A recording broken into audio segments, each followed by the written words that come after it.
peeps. This is my podcast, 24 Carat Conversations. We are on our 100th episode. If you want to listen to other episodes, you can click in the link below. Here we go. Alrighty. Hello, 24 Carat Tribe. Oh boy. We need those woo.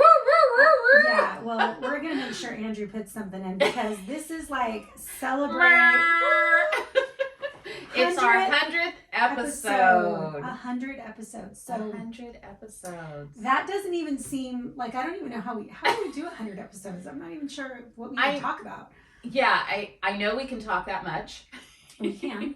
But I am just blown away when everyone was saying, like, you guys, you're hitting 100 episodes in 2 weeks. And then I kind of like forgot about it. I was like, oh yeah, of course, we always do 100 episodes, whatever. But then Dominique was like, Mom, the 100 episode is coming up. You have to do it. It's going to be on the 10th. And it just blew my mind. I was like, we're not ready yet. Wait, what? And so you were saying, go back and kind of look through and tell me which ones were your favorites. That was like picking your favorite child. Right.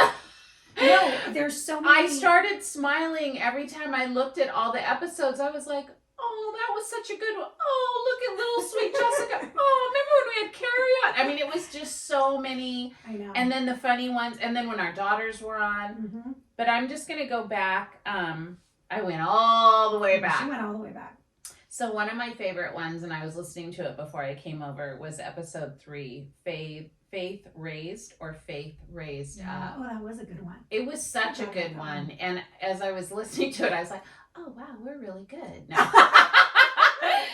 She's very modest people. You can tell. I'm a joker, if you don't know that by now. I have a very sarcastic sense of humor. Thank you, Mother. That's a whole nother episode. Oh, but yeah, I was really, I started listening to it and it made me smile because even since we've done that one, I feel like we've grown in our faith in such different ways. And so when I was listening to some of our explanations, I thought, man, we've even expanded on that more so since we've become freedom movement ambassadors of learning how to really what our faith is about and holding space and all of that. And so that was one of my top favorites. Like, did you have a favorite one? Well, before I tell you my favorite, I just was thinking about when we decided to do the podcast and that we were like going to do it. We had no idea how we were going to do it, even trying to find the right people to be part of our team. How are we going to edit it? What's it going to look like? We needed artwork and we were both going to do separate ones we in were the going to do beginning. separate and then we decided to do it together. Mm-hmm. And I just remember thinking, oh man, like this is a lot of work. And especially when all the equipment came and then I was like, I don't know. We don't need all this equipment. And this is my work office. So how am I supposed to set that up? It's turning into a studio? It is. What I happened? mean, it's a temporary studio. I'd love to have a professional studio. Someday. But yeah, I mean, I think, gosh, all the episodes, they all have a special meaning. Yeah. They do. I mean, I think I shared, we were on Leadership Gilroy asked us to come do Media Day. And of course, our friendship episode, I think that was a really great one. And then I shared my depression episode, which seems so ironic, but it was so therapeutic for me. And just being able to like share our story and, you know, our friend Carrie always says you can't heal what you don't reveal. And so I feel like this podcast has really kind of propelled us to say things that maybe we wouldn't have shared in the past. Absolutely. And be really transparent. So pretty much what you see is what you get. I mean, sorry. Not gonna lie, like sorry, not sorry. Yeah, I mean, I think a lot of people think, oh, well, they're not telling the whole story, but really, truly, like, for the most part, I will tell you, like, we are not perfect by any means. And we've actually cried on this podcast a few times, and probably will. We might cry today. Who knows? I do remember one, but so there's like one podcast, people, that Phylis and I decided to get super transparent about, and we got we're not quite ready to be that transparent. We had to erase that episode. We started going down a rabbit trail, and we're like, Yeah, that's way too personal. Yes. I don't think we need to share that today. Exactly. What were we? We just were like in this mood, and all of a sudden we just started word vomiting everywhere, and then we said, no, let's erase that. That one. That's not a good one. That's a good one. Yeah, no, I mean, I think it's just been a journey. I remember when it actually launched, and we were in Tennessee the day it launched, and we were visiting my brother, and I remember because even that, like, if you're a podcaster, you know, there's like steps you have to go through to actually get it on the platforms. I'm not gonna lie, like Apple it's not the easiest. You kind of have to figure it out, or maybe I'm just dumb, but you're way smarter than I am, because I was like, you do all the technical and I'll just sit here with the microphone.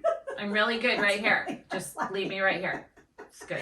Right? She's like, is it broken? I can't help it. I was like, la la la, I don't understand what you're talking about. But I remember being at this hotel, and I got a notification from Apple that said it went live. And I just remember being so excited and thinking, I think you called me. Oh my gosh. Yeah. And I mean, you guys, so me being the overachiever, I bought swag before we even had a podcast. Like, I was she went a little crazy. She was like, Sally got mugs for us. Oh, look at these cute t-shirts. Did you see I got a hat? It has sparkles on it. And I'm like, what are you doing? Like, we're in episode 3. No, we hadn't even launched. Because I wore my hat. I was looking at pictures, and I wore my hat to Tennessee, and I'm like, yeah, I don't even, and I'll never forget. But you had people asking you. Oh my gosh, that was the craziest part, is that like my podcast had literally launched like on Friday, and on Monday we had gone to the grocery store. We were in Nashville, and this guy was like, Job 23:10. That's like a really weird verse to have on a hat. And I kind of chuckled, and we started talking, and I was just telling him, I said, you know, it has such meaning, and I told him the meaning behind it. He happened to be like this coach who had a podcast. I connected with him. It's just funny how like God puts things in your path. It's like when you start walking, we have learned this over the last 2 years. Okay, guys, I'm just going to tell you right now. Well, they can. We just told everybody to be quiet. Shut up. Shut up. We can hear you on the stairs. Yeah. Like, if we're going to be honest, like, really? Like, I just told everybody be quiet, and they're like running up and down the stairs. But I mean, it's family. Whatever. It's all good. Okay. This is real. Where was I? It's funny how people something. It was so funny, and it was in my head, and now it's gone. But anyway, I just think like when we start, so when we start really walking in your truth of like the true path, I mean, like 100%, it doesn't matter what the outside world thinks. If you hear the Holy Spirit like catapulting you, like your heart is pounding, you're like, I really want to do that. Like that is something that would just like be a game changer in my life. That's something that would just like help so many people. That's something that when I wake up in the morning, that would be so fun to do. So many times we don't do that. Right. Why? Because, it's not practical. Oh, it doesn't make money. Oh, it doesn't do this. It doesn't. We start putting all these labels on it, right?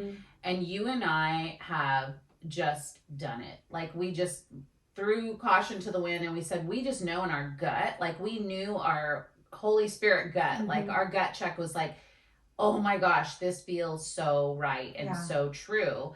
And as we kept going through it, it kept getting bigger and better. And it just made me realize how much that God really does have his best intentions for you. But so many times we let fear, we let other people, we just let these other things get in the way, and we do someday I'll do that. Right. Or that's not good timing right now. Let me just, hold Or can we that. talk about competition? I think competition. I think too, we get into that mindset where, their podcast and what I love about our podcast is we have had other podcasters on our podcast. And I will tell you that I think the podcast community is so great about collaborating. And I think that's why I love it so much. I mean, the people that we've interviewed, most of them have podcasts, have books, have similar businesses as us. And it's not this competitive They want the thing. collaboration because their audience is different than our audience. And so together it doubles. Yeah. And that's how I think we've grown, is that you know, we don't sit back and go, oh, well, you know, they have too big of a platform. We don't want to compete with that. It's like, well, let's just ask them. I'm surprised, like some of the guests that we've had. Jessica Shakir. Yeah. Oh, like, Jessica Shakir. So Jessica, I mean, she's just amazing. And watching what she's been doing. Yeah, she's a makeup artist for stars. Yeah.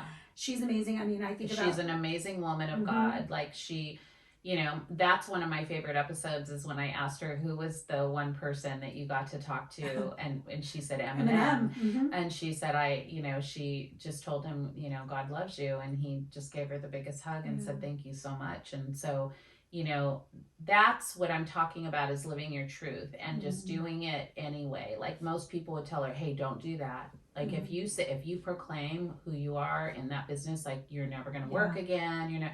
But she truly has the love of God in her heart, and you can't hide that. Yeah. And you don't need to, and you shouldn't. And so, but you have to do things in a way that's respectful too. Yeah. And so she has that beautiful symbionce of like she can say something with such joy and such love that it's not coming across as condescending or judgy or anything like that. She's so genuine. She is just a love. And when I look at her platform, I think, how did we even get to talk to her? I know. Because she's a pretty big deal. Yeah. And many others. Like, you know who else is a really big deal, though, is Mama Lorraine. I mean, Mama Lorraine got some downloads. Like, everyone is like all about Mama Lorraine, you know. But you guys can't have her. She's mine. She's really mine. She's really Rhonda's mom, but I'm like, please. No, she was so great to have on too, and it was really cute because I remember her coming on with her script. She was so she nervous. Had a script. People. Yeah, she had her script. And I kept trying to pull that script away from her, and she would get into the groove, and then she was like, "Wait, where's my notes?" She was like, "Oh, you're really making me spill all the beans." Me talk off the cuff. I can't do it. Yeah, I also like the Father's Day episode where we recorded our husbands. It was so cute. Beautiful. It was really cool to have them on. And I will say that the most recent episode that we did that I enjoyed was talking to Eric and Riley. I just the male version our of male you versions and I. Of us. Yes, I enjoyed them so much, and talking to them on the show. They just are so it's so refreshing to see men stepping into that emotional side of things. Yeah, because I think for so long men have been told, well, suck it up, just don't feel, or don't talk about. Hey, let's just move on. And that is not the truth. And so I didn't know them before that podcast episode, and so Rhonda was just like, oh, they're so great. I was like, all right, whatever. And then they were on the Zoom, and I was like, oh my gosh, they are the male version. And they're hilarious. They were so funny. The four of us could do a podcast. Oh my God. No problem. We could go on the road. Yeah. It was great. I was like, wow, this is kind of funny watching them, because it was like looking in a mirror. Yeah. And they were just very honest about certain things, and I enjoyed them. And not that, you know, it's like we were talking last night to that group, you know, we're not typically a man show, and we don't want to veer off of what we originally, you know, if it ain't broke, don't fix it. But I think that when there's those special guests like your brother, you know, which I missed because I was sick. Well, no, actually you missed him because we decided to just randomly do it. I don't get him very often. And so he lives in Tennessee. Yeah, he lives in Tennessee. And I was like, hey, we got to record this. And which he's always funny. Yeah, he is. I mean, he always has really good topics that he can bounce off of. He's very attached to his emotional side, so we'll just think he cried. Like every time I do something with him, I'm like, "Are you crying again?" And like, you're the crier too. I'm the crier, but he's really the crier. Together, so you're just a hot mess. No, so I mean, there's been so many great. I do think that moving forward, we probably will. Have some men on. I will say that after very sporadically, because I don't want to veer off the women thing, but I think there are certain here's the thing. Well, we had Jeff Myers on. Yeah. So here's what I was going to say is if men can be vulnerable and tell that hard story with truth and love and have a good spiritual bent to themselves, then that's great. Yeah. Then because we do need men, we do have men that listen to our podcast, so we do need other men on once in a while so that they can hear that side of it too. And so that's where I think it's like magic is has to be a certain person. Well, that's why I think Jeff was so great, because he's an emotional intelligence coach.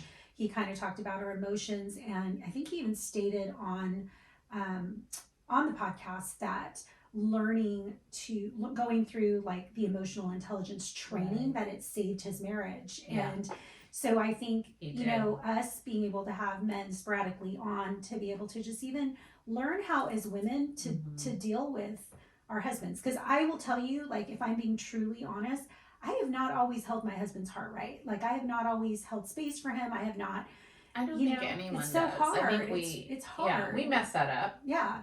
But a good wife or a good husband in a good marriage, you can take a step back and look at that and go, "Ooh, I didn't handle that right," and you can correct it for the next time. So I think that's the biggest thing is being able to just go back and make anew. But a lot of people just hold on to their stubbornness and say, so I'm just going to do it this way. Yeah. So, I loved our marriage episode too, because I think, you've been married how many years? I forget. 32. Like 30. I think she's been married 32. Like caveman years. 32 in May. Yeah. And almost June. So you celebrated 32. We're past the hump. I'm going to be married 25. So. And then how long were you guys together before you got married? 2 years. Yeah. So we were together 4. And so I just feel like it's like 50 dog years. 50 dog years. Thank God your husband doesn't listen. He doesn't listen to me. He doesn't listen to me at home, and he doesn't listen to me on the podcast. We're good. No. He will probably listen to this one and be like, what are you saying? So mean. I have to be careful because mine does listen. I know yours. He goes on his walks and he'll come back and he'll be like, I didn't know. And I'm like, oh my God. See, now I have to be careful because they're talking again. So now that COVID's kind of over, they're like getting together and I'm like, shoot, Jay's going to rat me out. I was going to tell him. Did you know what your wife said about you? I think definitely moving forward, we will be talking a lot more about really how to help people heal from past traumas and, dig deeper into some heavier stories. And then obviously we'll keep it light also. Yeah. We have fun with our silly podcasts as well. Got to have some lightness in it. Well, it was one of the things last night too, when we were on the Leadership Go Right Zoom is Mike was asking us how we handle all these hard stories, and of course I joked and said we drink, which I know. I'm like looking at her going, I know. So it's which is totally a joke because I don't really. And I said I prayed in my closet. So I know. I know. It was like such a joke because like anyone that knows me knows I hardly drink at all. I'm just not a drinker, but nothing wrong with that, but. But it was just funny because I said we laugh because you have to laugh through the hard times too.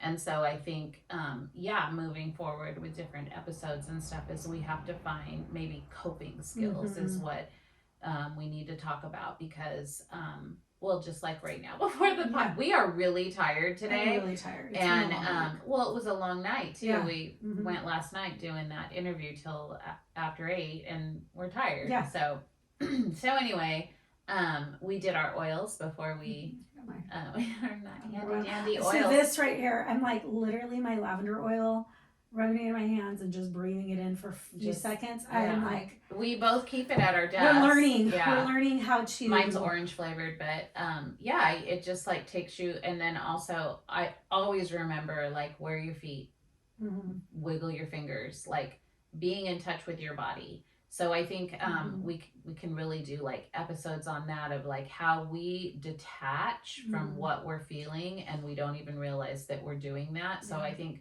moving forward we can do more things in that. We're studying things all the time. You're starting a whole new coaching thing.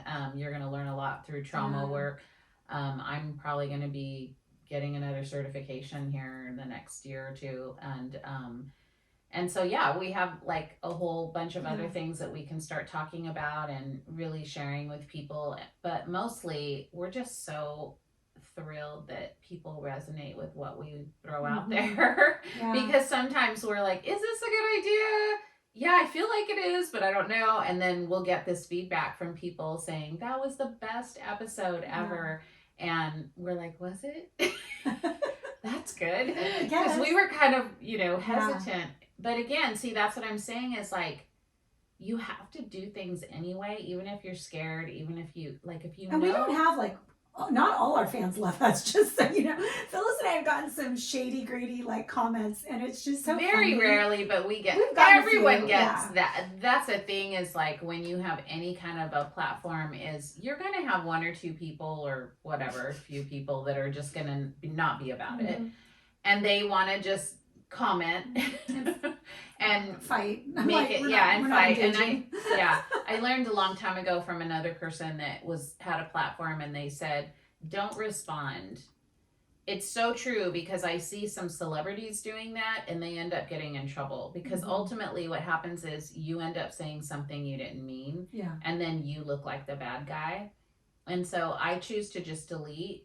Or I just that goes along with emotional intelligence. I mean, really, that is what it is, right? Like, if you feed into the negativity, it can just spiral downwards, and it's just not healthy for anybody. No. And so, as I've said before, there's the digital door. Bye bye. You're not part of our tribe. Like, everyone has their own tribe. That's the thing is like everyone is for somebody. There are people that I try to listen to, and I go, yeah, that's not really my kind of podcast I want to listen to. Nothing against the person. It's just that's not resonating with me, whatever the subject matter is. And that's okay because then you're going to keep filtering through and finding those people. Like our tribe usually is like driving in a car, jogging, they got the kid in the stroller and they're, running down the street and got their earbuds on. And they go, man, I just feel so comforted when you guys speak that I feel like I'm sitting at a kitchen table or on a couch with a cup of coffee. That's our tribe. Yeah. If you don't feel that and you're just kind of like listening and it's just not settling with you, then you need to find that one. Maybe you like one that's more businessy or more intellectual. I don't know, whatever that thing is. But I mean, I'm businessy and intellectual, but I'm just kidding. I'm here for the laughs. I will make you laugh every time. But yeah, as I said, this is just my microphone right here. Because you can tell I'm like, just let me. But yeah, I just think when you find your tribe, that tribe will grow and it will be for you, but you don't need to be for everybody.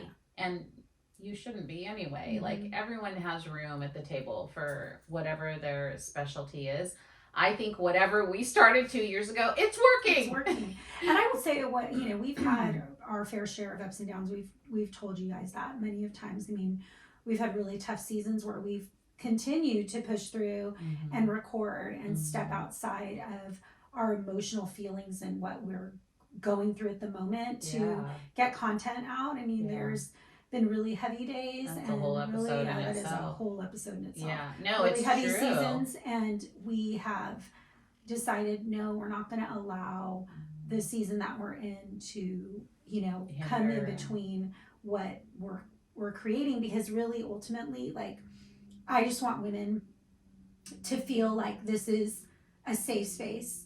I want them to feel empowered. I want them to feel inspired, and I want them to know that if you thought your dreams were dead and done, or, now I'm a mom, I thought I could do it, like, you still can do it. If you're 40, 50, 60, like, whatever. I mean, no matter your age, like, your purpose isn't done. If you are still breathing, God still has a purpose for you. Right. So I think that is... all of those things lead up to, because I was a mom that raised her kids and did little side jobs here and there. I didn't have a full-on career. And when the kids were leaving, it was like, what do I do now? What's next? And it was like, go figure out the writing thing. Right. And so at 61, writing my first book, like, most people would be like, my life is over. Let me just go sit in a rocking chair, which I kind of thought that's what I would be doing. She'd like to sit in a rocking chair today. I need a rocking chair today. Hips are hurting. And so, I think that, again, it's like what you said. If you have if God has a purpose for you, it doesn't end at a certain age. So please don't ever give up if you think like, oh, I'm too old. Who am I? I couldn't do that. Maybe it's not like going to be a huge platform, but maybe some kind of volunteer work or something is really going to be meaningful and help so many people. You just have to find that thing, and you Yeah. can never just stop because you're like, oh, now I'm at retirement age. It's like, you don't retire till you die. Right. Right. You know, until I have my last breath, I'll be doing I don't know what I'll be doing at 70 or 80, but I know it's going to be something awesome. She'll be selling sunglasses on the beach. Hey, that sounds kind of nice. But even if you I don't know if I want to be in a bikini. Or You'll any be in your kind of- moo-moo. I'll be captain. Captain, not a moo-moo. It's a moo-moo. It'll have sparkles all over it. Oh my gosh. But even if you did, I mean, you know, I've had a career my whole life. But now as my kids are grown, it's like you get the chance to do the things that you couldn't do when you were raising children and shuttling them to soccer and, you know, shuttling them to dance or doing whatever. So I think you have you have to constantly be reinventing You should yourself be. Yeah. and really learning, like, you know, this year I fell into, you know, my degrees in addiction studies, but I found myself going back to that place that was my original passion. And also realizing that I probably could have used some of the tools in my 20s, and I might have still been doing that, but that wasn't my journey. And so here I am, and now I'm kind of re-entering the world of counseling and coaching, and it's exciting. Your creative juices come back up, I feel like, when you're hitting 50, which is, most people would be like, what? It's so true. It's like that. It's that next full on chapter. By the way, I'm not 50 yet. Well, she's pushing. I mean, you're running out of time, girl. I'm just telling you. I got a few years. I'm holding on to You're this. like, 2 more years. No, not even 2.5. Oh, God. She's like, and 5 days. I know. And 16 hours. Exactly. 10 seconds. Exactly. 9. Oh my goodness. So yeah, but I have realized that you know, you go through the first 30 years of your life, 40 years of your life, raising your kids, doing all the things, being a wife, being, you know, all the things, and you do come to this point where you just go, okay, now what? And let me just tell you, like, as an older woman, things hurt. Your body's not as young as it was, so it takes a little bit longer to, like, you got to be clear about how you want to take care of yourself and where you want to be so you can do those things. So I would say to you youngins that are before 50, like, really take care of your body, really, you know, inside and out, like, take care of your body to where you can maintain that in past 50, because I'm amazed at, like, when I hit 60, like, stuff, well, really in my 50s, stuff started to hurt just waking up. And I was like, what is this? What's going on? But it is that ultimate thing. Like, you start slowing down a little bit more. You know, things just come out of what, there's surgeries, there's, you know, there's all kinds of stuff. So your next chapter also includes all of that stuff, but you have to have this plan to know if you have these ideas and you want to continue that. You don't just stop because your body's getting older. It's like you can keep going. Your brain is still working. Yeah. You know, there's still a plan for you. God still has all these things for you to do. So it's even more so that you have to keep yourself healthy so that 50 on, you can really do these things, and you pace yourself in a way where you're not exhausted. You don't have to go out and do all the things. And you're at an age where you can say no, which is great. You're like, I have no guilt about that. Right. Yeah, I think that's something you learn too. Well, before we end, I'm going to put you on the spot, and I'm going to ask you 3 rapid fire questions. There you go. No. All right. Okay. You ready? Favorite coffee? Oh, mocha. Peppermint mocha. Book. Favorite book? Oh, To Kill a Mockingbird. Favorite place to visit? Italy. Oh, okay. That was good. Oh. You were good at that. She was sweating there. I think my pits just got a little sweaty, and it was a little scary. You did not tell me I was going to do that. See, I'm keeping you on. What about you? Let's. Okay, go ahead. Okay. Let's Should I ask the same question? Go ahead. I wasn't prepared. Nobody tells me anything. Well, okay. Who's your favorite child? No, I'm kidding. Tiana. Oh my gosh. And if you don't know who Tiana is, she is my daughter who has gone. Because she's perfect now. She's perfect, yes. What is your favorite coffee? I just like black coffee with 1 Splenda. Oh man, hardcore. Boring. Let's see. Long hair or short hair? Medium. Oh, medium. Yeah, Sure, like right. this right now. Just like, Kinda, so pretty. What's your favorite color? Black. Like my soul. No, just kidding. This just went down. You know what? If you went in my closet, like pretty much everything is black and maybe a pop of color. Orange would be like. That's, yeah, my oldest daughter Ariel's like, she goes, my whole closet is neutral. I'm like, Oh, so. that sounds for me. Yeah. I don't know. It's just easier to. It is. I know. Yeah. I love That's it. a whole I other love it. That's a episode. could do a fashion episode. I like Prince too. You do good. You do well in I do Prince. a I do little. not. I just feel like I look like a hippopotamus in Prince. I mean, I probably do, but I wear them anyway. I don't care. I'm over 60. I don't care. She's gonna be that lady, you guys. She's gonna be that lady that I'm like at the restaurant. Today I did a story where I was like, oh, look at, I did a filter with the pink hair. I was like, oh, look at this pink hair. I think I could rock this pink hair. And Rhonda's like, nope. No, I said it looks really pretty. She goes, but it would be hard to maintain. I'm like, do you really want pink hair? And then I'm thinking, my 60-year-old friend has pink hair. That might be a crazy lady with the pink hair or coming. a midlife crisis. Yeah, I don't know what you call it. It was just it was a moment. It's fine. I'm fine. I'm back. Oh my gosh. Well, guys, thank you so much again for just listening to us for this 100th episode. We look forward to the next 100 episodes. I want to make sure that we acknowledge our team. So Yes. Dawn Mantelli, I can get your name right. Dominique. Dominique, I call her Dom. She's our creative director. She kind of helps us with all things creative. Nina Velez, who, oh my God, I don't know what we'd do without her social media skills. And Andrew Lozano, he is our sound engineer. He'll probably throw in some way better sound effects. Oh, he's gonna. I'm gonna make him put in. Andrew put in some sound effects. Put in some sparkles. Some celebratory Yeah. music. But we appreciate the people that are Yeah. part of our team, and we could not do it without them. And that's the one piece of advice I give to anybody: like, know who your team is, and know what you're good at and what you're not good at. And we just appreciate you all. So go follow us on our socials, and go follow us on our Facebook page. And until our 101 episode, Sparkle on. Bye, guys. Bye, peeps.